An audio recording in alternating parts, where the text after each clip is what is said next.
Se poser sur un câble sous tension d'une ligne de tramway n'est dangereux que pour les abeilles. Les passants n'ont pas vraiment de raison de s'inquiéter. Cet essaim n'a pas de miel à protéger et il est très rare que les abeilles attaquent dans ce cas.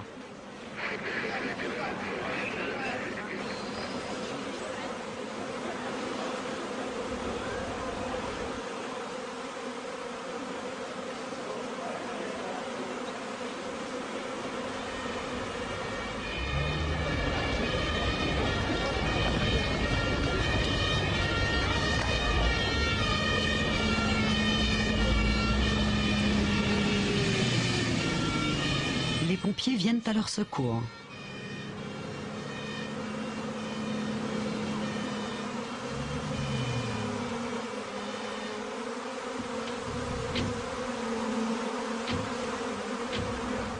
Car ce sont bien les abeilles, complètement désorientées, qui aujourd'hui ont besoin d'aide.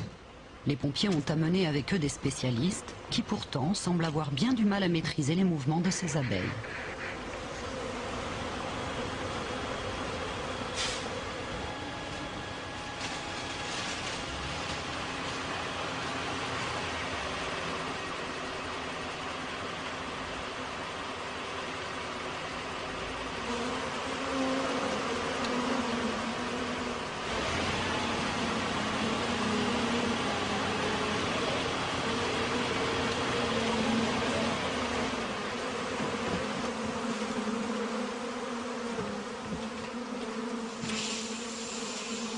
Les pompiers finissent par utiliser les tuyaux d'incendie.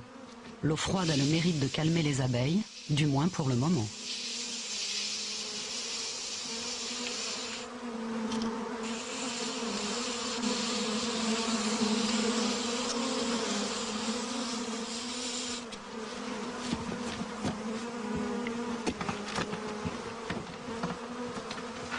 Au début, les abeilles n'opposent aucune résistance quand, sans ménagement, les pompiers entreprennent de les transvaser dans une boîte.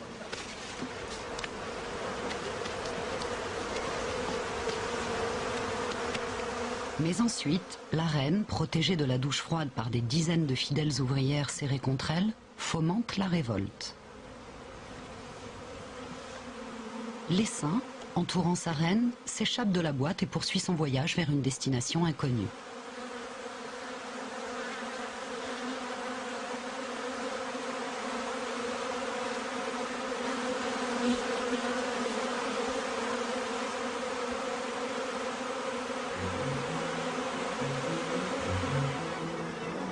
En attendant que les éclaireuses découvrent le nouveau logis qui abritera la colonie, les abeilles resserrent les rangs pour se réchauffer un peu et se protéger entre elles.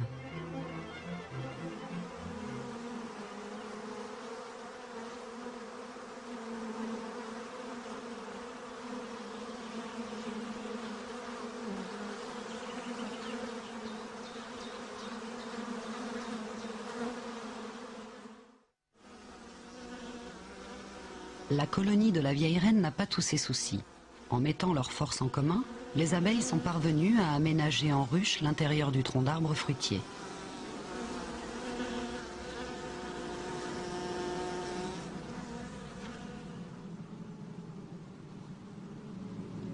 Cellule après cellule, rangée après rangée, elles ont abouti à la construction des rayons de cire de la ruche.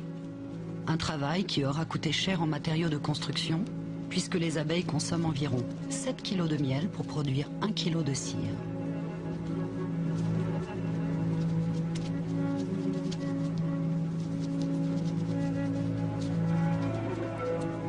Si les abeilles mettent autant de ferveur à construire leur ruche, c'est parce qu'elles savent que plus il y aura de cellules, plus il y aura d'abeilles à naître.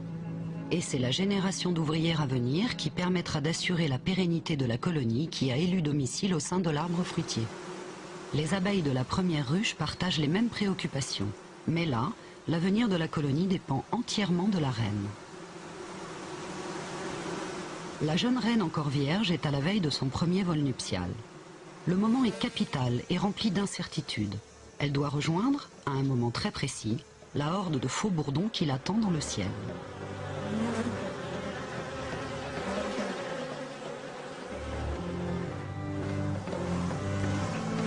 Dès que la reine prend son envol, elle est aussitôt poursuivie par les faux bourdons qui ne peuvent résister à ses phéromones.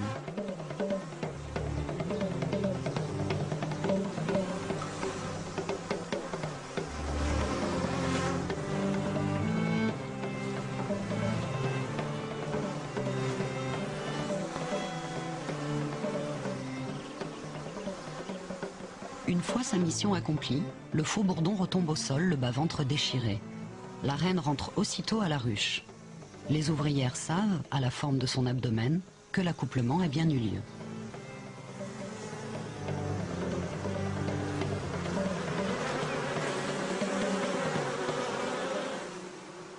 Elle effectuera encore quelques vols nuptiaux au cours des jours suivants, le temps de contenir suffisamment de spermatozoïdes afin de lui permettre de féconder des œufs tout au long de sa vie.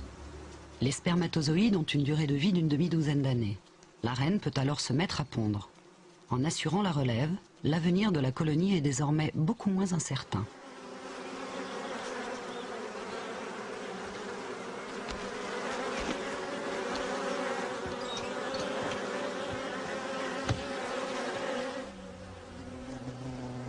Non loin de là, des frelons élèvent eux aussi leurs petits. Et avec toutes ces nouvelles bouches à nourrir, le nombre d'attaques menées contre les abeilles enregistre une soudaine augmentation.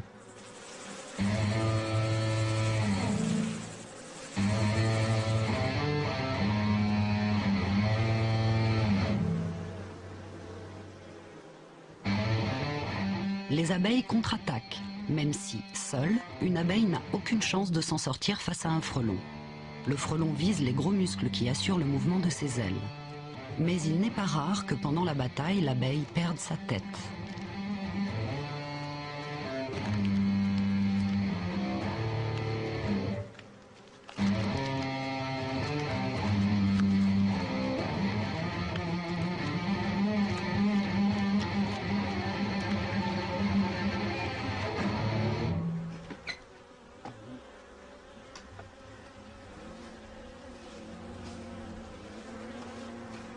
Les frelons sont d'effrayants voisins qui terrorisent la colonie d'abeilles jusqu'à la fin de l'été.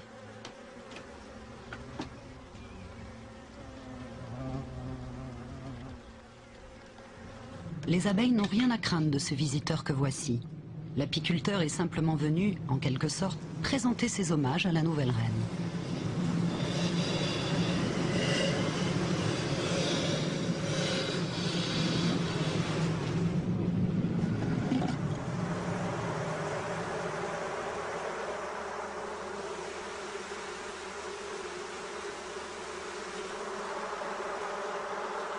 Mais ce n'est pas la seule raison qui motive sa visite.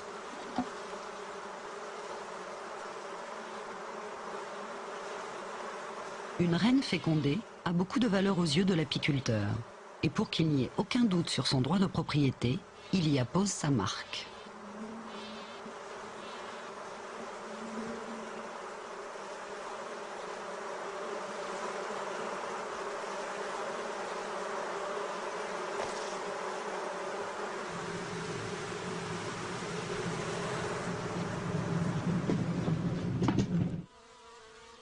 Après son détour en ville, l'essaim a finalement élu domicile dans une vieille souche.